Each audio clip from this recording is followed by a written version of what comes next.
এই যে শিশুটি দেখিছে শিশুটিৰ ঘৰ দলগাঁৱত।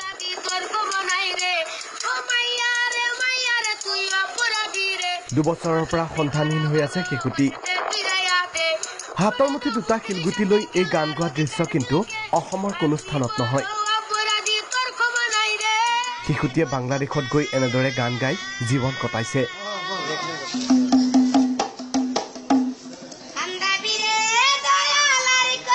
গান গোৱা ভিডিঅ' ভাইৰেল হৈছে ছ'চিয়েল মিডিয়াত। শিশুটিৰ এই ভিডিঅ' দেখি হাহাকাৰ পৰিয়ালৰ। ফেসবুক দেখতেছি যে বাংলাদেশ আছে, কি করে খাই আছে? ভিক্ষা করি আছে, গান গাই আছে, কিংবা নিয়ে যায় এখানে গান শিখাই করতেছে। কোনে বাংলাদেশলৈ লৈ গ'ল শিশুটিক? শিশুটিক ভিক্ষাবৃত্তিত জড়িত কৰোৱাৰ সন্দেহ পৰিয়ালৰ। সেই ভিডিঅ'টোত যিটো ল'ৰাক চাইছোঁ সেইটো আমাৰ আব্বাছ আলীয়ে বুলি আমি চিনাক্ত কৰিব পাৰিছোঁ। মানে বাংলাদেশৰো হয়, কাৰণ যিটো প্লেটফৰ্মৰ ওচৰত সি গান গাই কেনে ভিক্ষা খুজি আছিল সেইটো প্লেটফৰ্ম একচুৱেলি তাত বাংলা লিখা আছিল।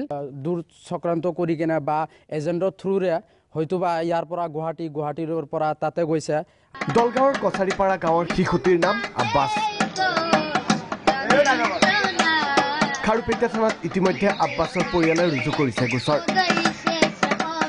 বাংলাদেশত থকা পুত্ৰক নিজ গৃহলৈ ঘূৰাই অনাৰ ক্ষেত্ৰত চৰকাৰৰো সহায় বিচাৰিছে দৰিদ্ৰ দুৰ্ভগীয়া পৰিয়ালটোৱে। দলগাঁৱৰ পৰা আব্দুল আজিজ ৰিপৰ্ট, প্ৰাগ নিউজ।